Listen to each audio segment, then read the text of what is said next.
had this dream last night before my alarm clock woke me up, and I was in space, like literally in space, and I was able to see like a hole ripped in space, and I went towards it, and all the colors, like space was white instead of black, and the stars were black instead of white. Oh man, I was like, that's like, this is the coolest stuff, and it made me think about how everything in space works. Like, it's so gigantic. Yeah, like how does it work? Because think of like what's beyond space? Think of like a sheet, like a fabric sheet that's flat, and then you put a marble in it. It weighs down the sheet, and it forms this little dip in the sheet where you can basically measure gravity off of that. How? Because all the other things, now that it's forming a slope, gravity is pulling everything else towards it because it's like a funnel. And I was thinking of, this is just like right after I woke up. I'm like, oh, it's the space and the funnel and the thing with the stuff. Dude, like, you're like figuring out like the space-time continuum. You're gonna be like the next Albert Einstein. Yeah, but you're nobody without money nowadays, though. So that's a problem. Yeah, that's right. You have to be rich and well-connected. Most importantly, well-connected to like do anything. Yeah, and it got me thinking about like, since everything is so vast when you leave this planet, like what the Yeah, I know. Like that's what I always wanted to think. Like, what's beyond space, or does space go forever? You know, does space have an end? You're thinking it does, and then right next to it is another version of space. Oh gosh. Okay, you know, like the old school hand grenades. They're tessellated. They're like kind of curved, and they have little rectangles everywhere. Think of one of those rectangles as us. Oh, okay. So at the edge of space is like the beginning of the new space, or of another space. Yeah, like just think of like a honeycomb. There, that's easier. I thought of a hand grenade because I was being all fancy and kind of prophetic. Like, it's all gonna blow up. It's all gonna explode. Yeah. Think of like a honeycomb where you go beyond the boundaries of the hexagon. You entered another one where physics is different, and you'd probably blow up. So like, is that where people get like the second or the next dimension, and like the second, like, you know, well, this might sound kind of dumb, and it probably is, but you know, like how the Flash has like Earth 2 and like other versions of reality with like the same people in it, but they're all just different. That would be. Like maybe there's another Earth in the other space, like that mirrors ours, but isn't the same. That concept is like making a choice, and the other universe is the choice you didn't make. Yeah. Like, but instead of the thing is that with this one, it's different. It's like entirely different set of circumstances. Anything, nothing is the same. And what you're saying, it's like here's us, and then here's below us and above us, and they're different, just slightly. But that goes on for uncounted. Even infinity is its bitch. Like, there's like nothing on that. Dang. So like, even if there might not even be people that would be exactly like us, because and the decisions that led our parents to like have us would have been totally different. Yeah. Dang. And their parents all the way back, like really the only people that might be mirror images are like the first people. Yeah, and there's a different universe where I decided to wear a different pair of shoes right now, and everything else is the same. And I really blew my cousin's mind when he was talking about parallel dimensions. I go, if there's an infinite amount of possibilities, then in one of them, having an infinite amount of possibilities is wrong. Dang. Because there's an infinite amount. Makes sense. Which means there'd be a possibility that there isn't. Wow. Yeah, that like kind of this is kind of like took my mind and, you know, butt raped it. It happens. So sorry. Like I said, it happens. When you have no filter at the moment. I understand. I also, with the same reasoning, being an agnostic, of the idea of God with parallel dimensions. Oh, dang. Yeah, that'd be way weird. I'd be like, so I want to tell some atheists out there, if they believe in parallel dimensions, in one of them, God is real. Because infinite amount of possibilities. Which, if God was like like omnipotent, what's the word? Omnipotent? Yeah, like everywhere. Yeah. Omniscient or whatever the word is. Omni something. Yeah, like if he's everywhere, then doesn't that mean he is everywhere then, if he exists in one of them? Well, what if he's held in the confines of that hexagon, tessellation, honeycomb universe theory? Wow. That'd be crazy. Yeah, what if there's a different one? Ooh, like a different one for each. Ooh. Like what if this is like a school project, and they lined them all up, and it's like a science fair for deities. Oh gosh. Whoa. And they're like, see, look at all these little crazy creatures walking around. Look at them, aren't they so ugly? Look at them, they've got 2 arms. He's like, shut up, man, I made him to look like me, okay? They're all like, look at them, no tails. You're such an egomaniac. 2 arms, 2 legs. What a bunch of freaks. Everybody knows every species needs a tail and 5 legs and 3 arms. Fucking hipsters. Hipsters. Hipster gods. Yeah. trying to save money. What if we're the one where it was like they just scribbled down a bunch of crap just so it wouldn't be a missing assignment? Like, I gotta turn this in tomorrow. Blah! He was drunk. I've done that before. I know. I've actually never, one thing that I always wanted to know is like if there were aliens, or like life forms or whatever, even if they weren't in this dimension, like you know what you were talking about, like the honeycomb. Yeah. Like if they're in another honeycomb, and like so like we might never actually see them or whatever. Right.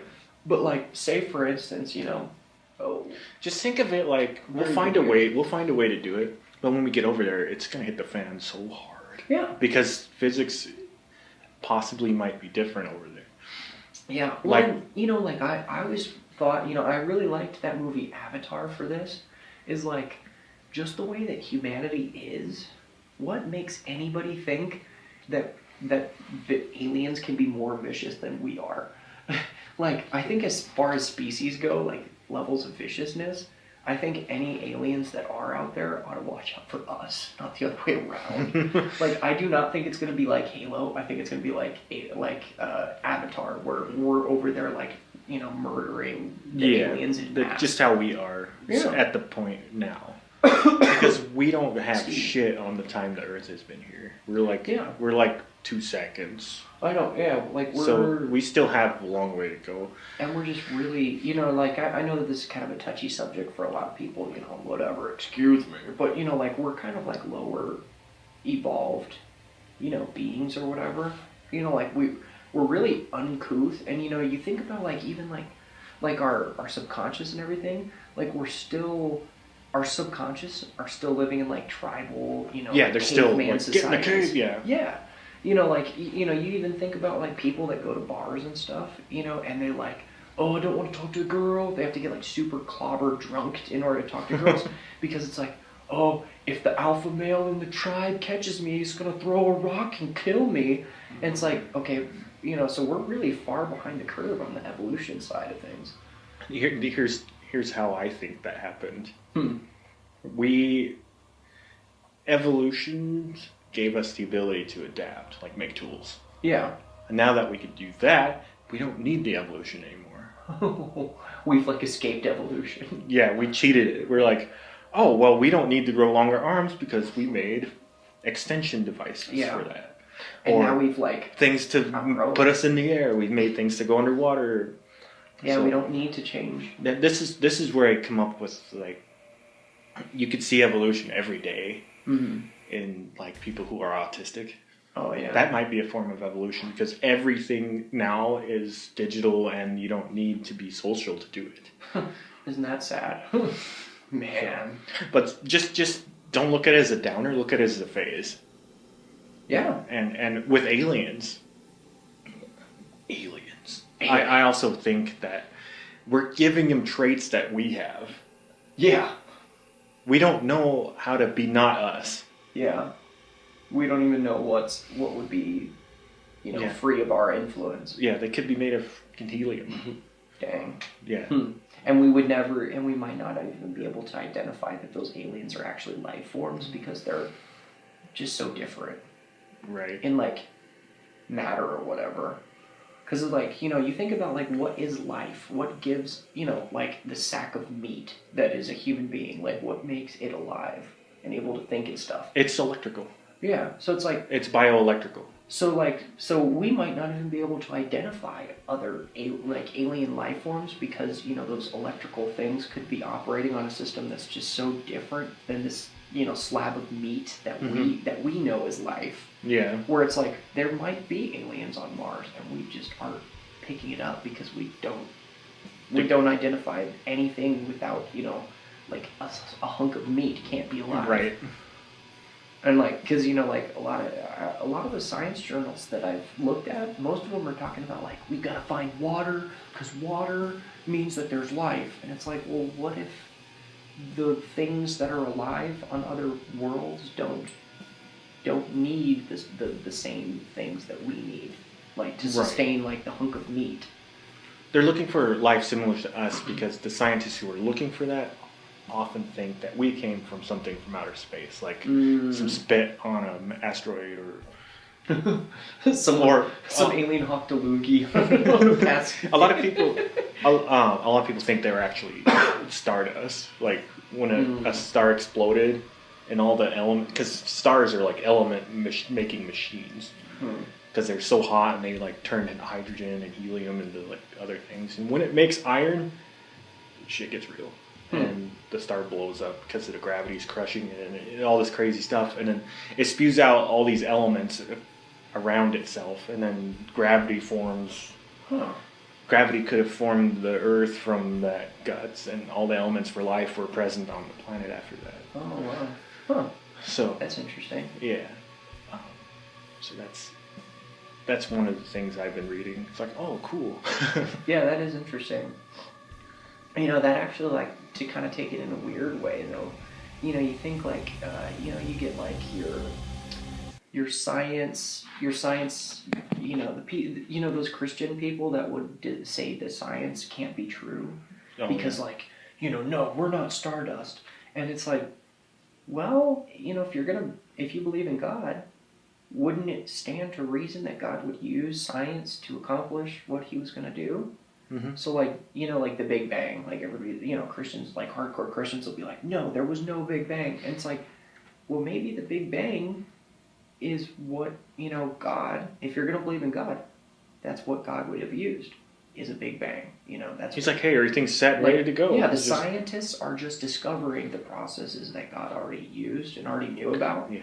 And it's like, okay, so, it's not that hard to believe in the scientific method and stuff. It's just, you kind of just wanted to, like, squash the debate and be like, no, it's magic. We'll never know. And it's like, well, yeah. We also didn't think that humans were never going to fly, or were ever going to fly. Yeah, they call it the God of the gaps. When you don't know, they insert God.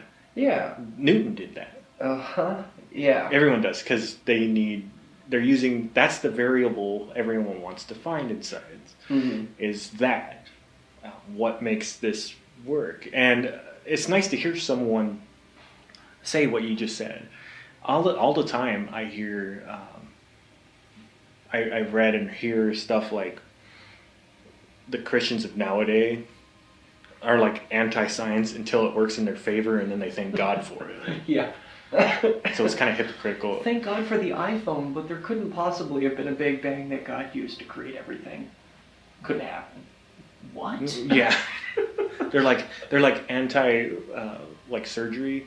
Yeah. But when it works, they thank God to steady the surgeon's hands or something. Stuff like that. They deny it until they can use it to claim that it's theirs. Uh-huh. That bothers the hell out of me. Oh yeah. Like you can't deny things. It's like you take, for instance, like in the New Testament where Jesus healed people. Mm-hmm. And it's like, oh, it's a miracle. And it's like, well, yeah, I think it could be, you could describe it as a miracle. But could it not have been that he simply pushed into motion the scientific processes that would restore, like LASIK. We can now perform LASIK to fix someone's eyes. Doesn't it stand to reason that a God could just simply enact those processes and make the eye, the same processes that LASIK, does to fix the eyesight, God could just begin. And it's so okay. And then you even take people to get one step even closer, you get people that will start going into fate or destiny kind of things. Yeah. And it was in God's plan that X would happen. And it's maybe it wasn't necessarily a plan. Perhaps he's simply using the choices that he knew you were going to take anyways. Maybe he's here's the tools, let's see what you do with them. Yeah. Maybe he's just an observer. Maybe he's not influencing anything.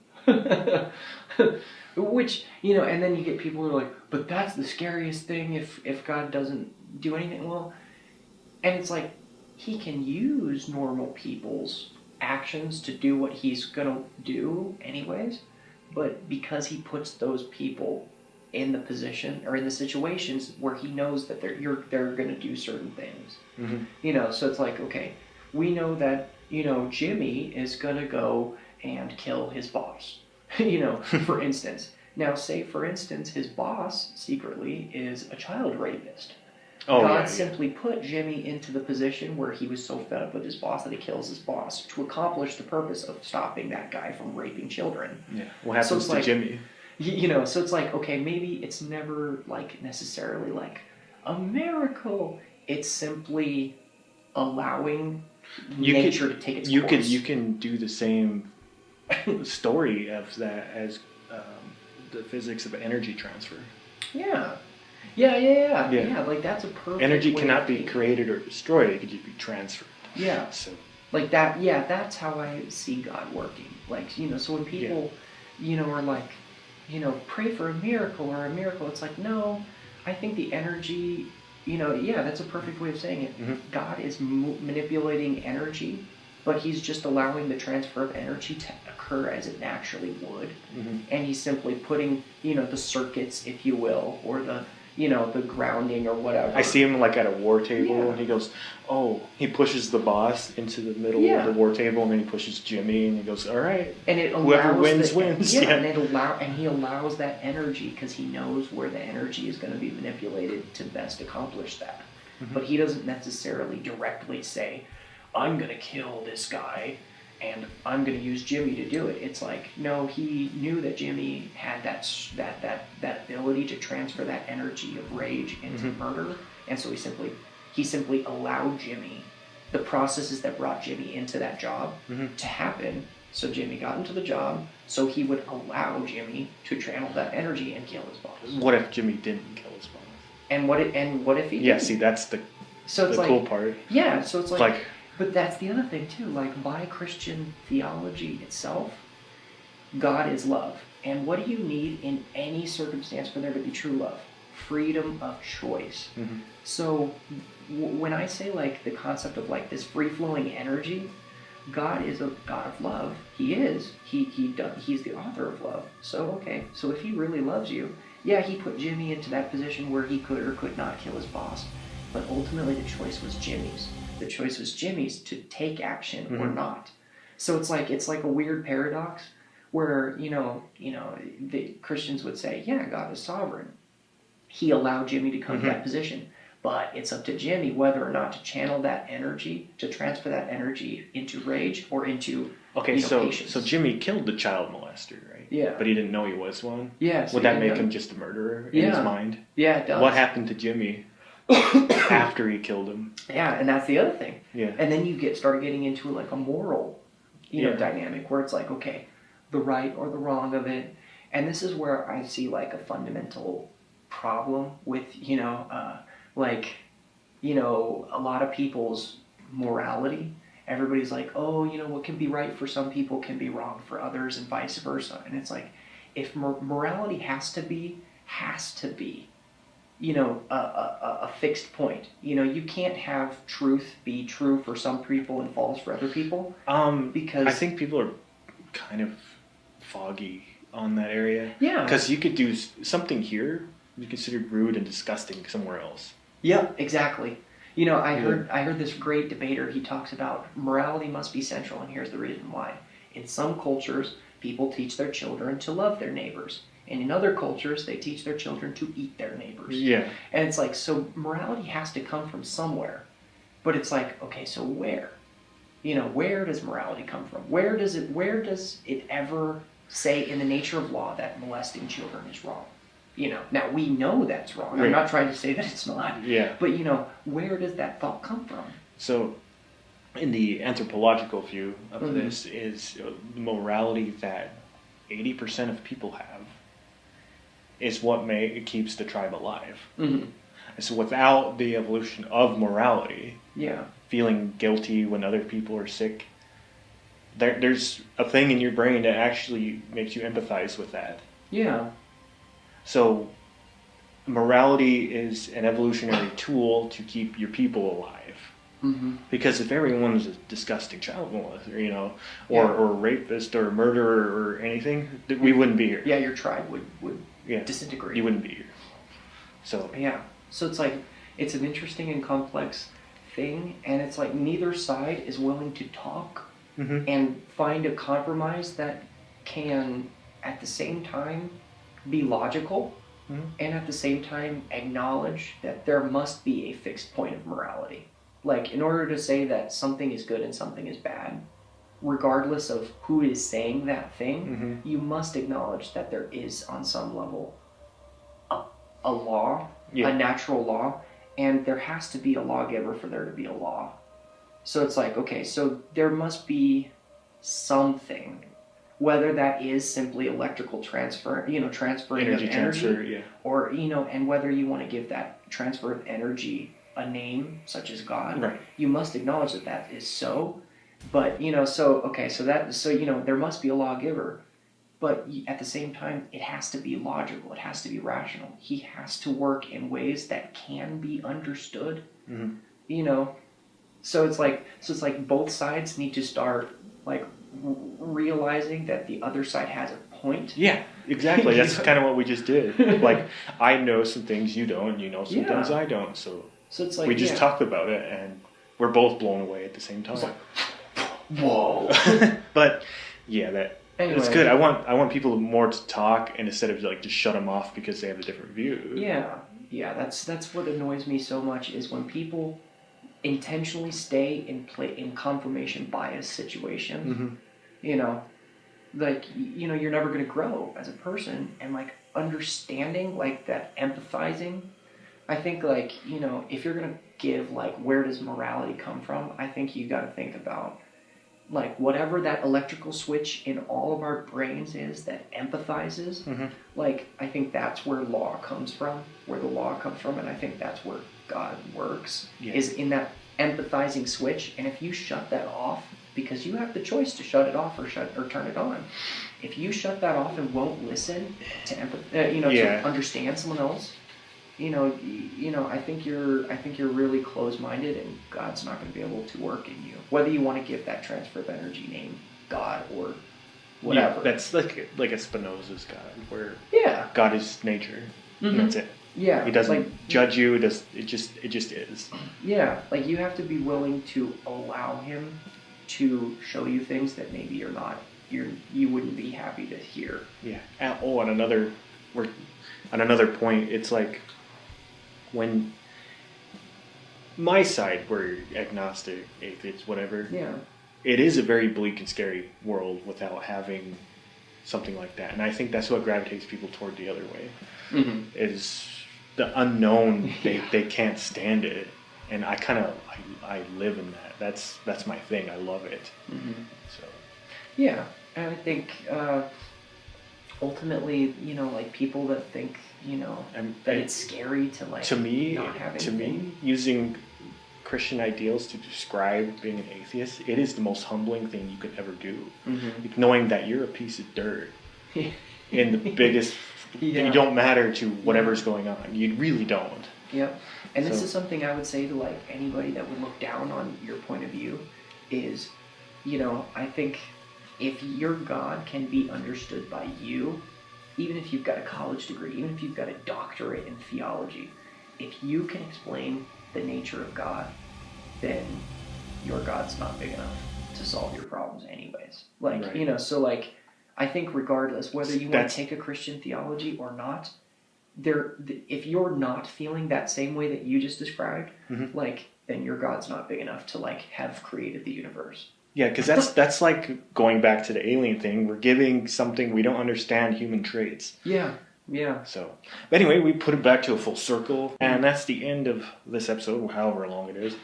I'll find more people to converse with and upload these, so that'd be pretty fun. That's what's up. Yeah, do interviews. Might be able to do a Skype one. Oh yeah. So. Sounds good. So yeah, you'll probably return in the future. All right. Well, great. Thanks for having me. It was fun. Adios. Adios, muchachos.